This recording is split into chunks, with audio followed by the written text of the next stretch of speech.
매 성령과 함께하는 RMP 교회 말씀 묵상 RMP 바이블 키트 시간입니다.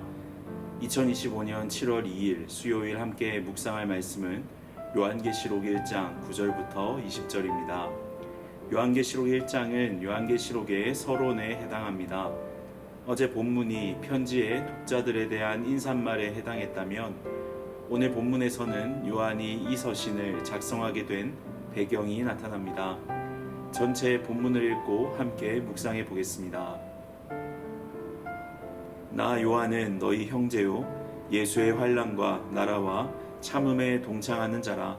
하나님의 말씀과 예수를 증언하였으므로 말미암아 반모라 하는 섬에 있었더니 주의 날에 내가 성령에 감동되어 내 뒤에서 나는 나팔 소리 같은 큰 음성을 들으니 이르되 네가 보는 것을 두루마리에 써서 에베소, 서머나, 버가모, 두아디라, 사데, 빌라델비아, 라오디게아 등 7교회에 보내라 하시기로 몸을 돌이켜 나에게 말한 음성을 알아보려고 돌이킬 때에 7 금 촛대를 보았는데 촛대 사이에 인자 같은 이가 발에 끌리는 옷을 입고 가슴에 금띠를 띠고 그의 머리와 털의 희기가 흰 양털 같고 눈 같으며 그의 눈은 불꽃 같고 그의 발은 풀무불에 단련한 빛난 주석 같고 그의 음성은 많은 물소리와 같으며 그의 오른손에 7 별이 있고 그의 입에서 좌우에 날성검이 나오고 그 얼굴은 해가 힘있게 비치는 것 같더라.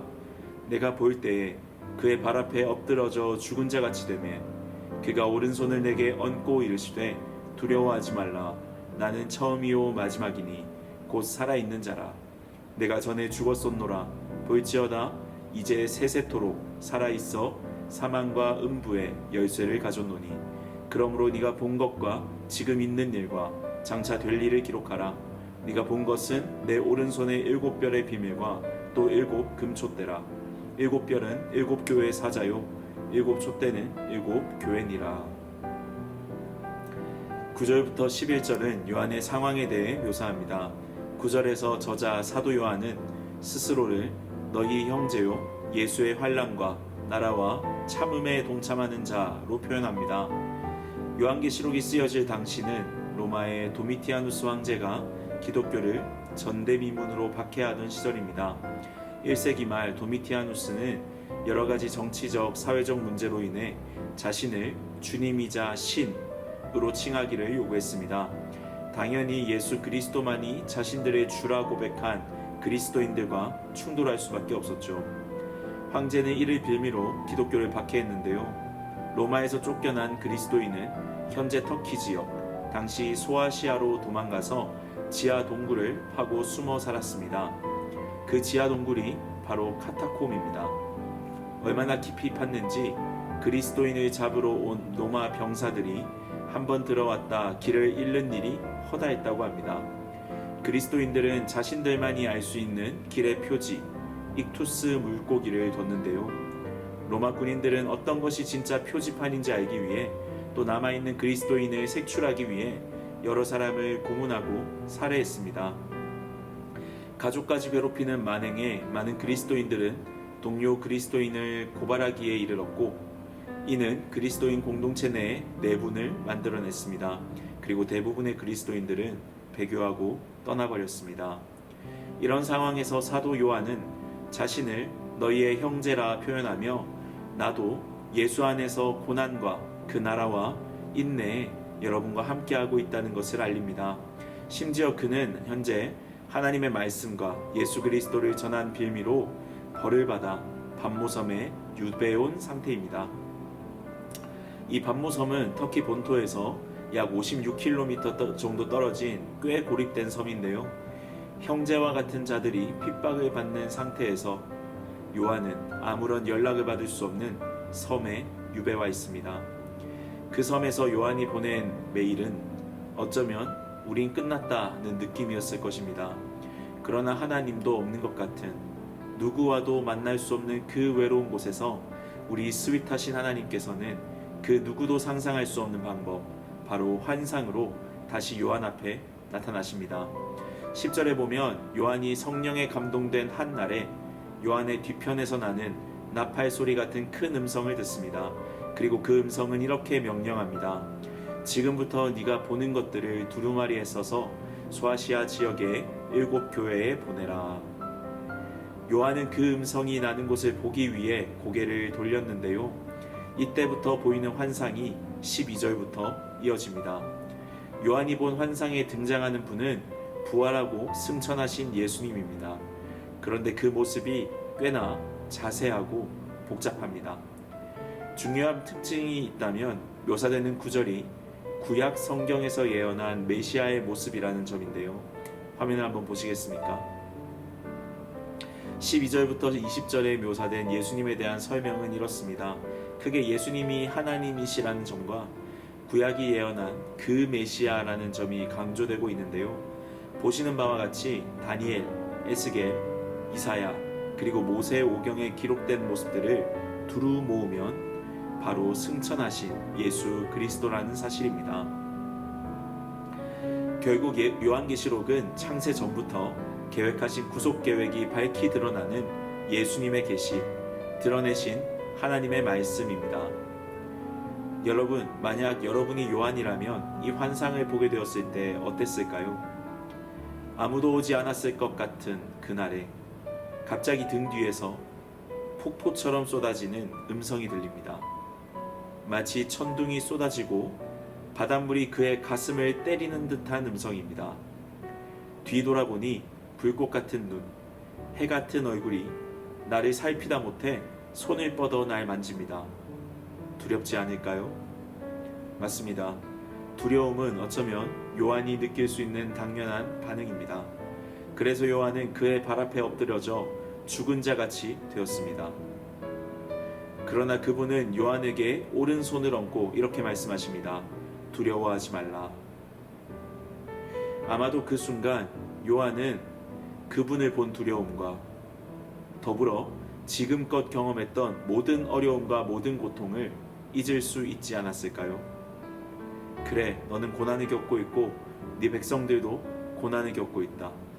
거칠고 가혹한 통치자들이 세상을 다스리고 도시마다 자신들의 의지를 관철시키는 이상하고 힘겨운 시대다.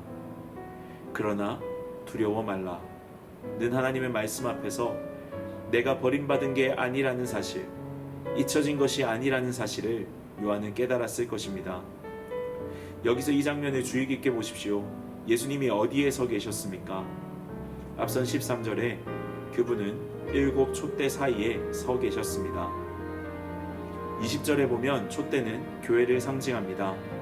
여기 7 촛대는 1차적으로 소아시아의 7 교회이지만 7은 완전 수이기에 우리는 모든 지역과 모든 시대에 있는 세상의 모든 교회로 생각할 수 있습니다. 여러분, 예수님은 언제나 자기 교회 한가운데 계십니다. 이것이 요한계시록의 시작이자 핵심인 메시지입니다. 우리가 박해받고 오해받고 고립되고 심지어 스스로도 낙심해 등을 돌릴 때에도 그분은 늘 교회의 중심에 계십니다. 그리고 두려워하지 말라. 왜냐하면 나는 처음이자 마지막이기 때문이다. 내가 전에 죽었었지만 지금은 살아있다. 그리고 나는 세세토록 살아있어 모든 죽음과 음부를 주관하기 때문이다 라고 말씀하십니다. 마치 우리가 갇혀있던 지하 카타콤에서 탈출할 비밀 통로를 내가 알고 있다 속삭이듯 죽음과 음부의 권세를 모두 가지고 계시다고 말씀하십니다. 이것이 성도가 고난 중에서도 두려워하지 않을 이유가 되는 것입니다. 오늘 이 복음을 기억합시다. 우리가 죽음과 고립에 갇혀 있을 때 예수님은 이미 그 죽음의 터널을 통과하셨습니다. 그리고 이제 사망과 음부의 열쇠를 그분이 들고 계십니다. 더 이상 어떤 제국도, 어떤 폭력도, 어떤 두려움도 우리를 결정짓지 못합니다. 왜냐하면 생사의 열쇠는 그분의 손에 있기 때문입니다. 사랑하는 아름빛교회 성도 여러분, 혹시 밤모섬 같은 시간을 지나고 있는 분이 계십니까? 지금 어떤 두려움 앞에 서 계십니까? 모든 것이 멀어지고 모든 것이 끝난 듯한 시간을 보내고 계신 분이 있다면 오늘 말씀에 의지하여 말씀드립니다. 그런 여러분에게 주님이 찾아오실 겁니다. 아니, 이미 함께하고 계십니다. 그리고 그분은 우리의 실패와 상실을 다시 써내려 가실 겁니다. 아무도 몰래 지하 카타콤에 숨었던 성도들이 그 죽음의 터널을 지날 때에도 예수님이 우리 가운데 계신다는 그 사실 하나 때문에 버틸 수 있었던 것처럼 그분이 우리 가운데 계신다는 믿음으로 걸어가십시오. 오늘 하루 지금 나를 사로잡고 있는 두려움을 정직하게 주님 앞에 내어놓고 그럼에도 승리하신 예수님이 내 삶의 중심에 계신다는 사실을 기억하며 두려워하지 말라. 내가 너와 함께 있다. 너의 실패도 너의 상실도 너의 죽음조차도 내 손안에 있다.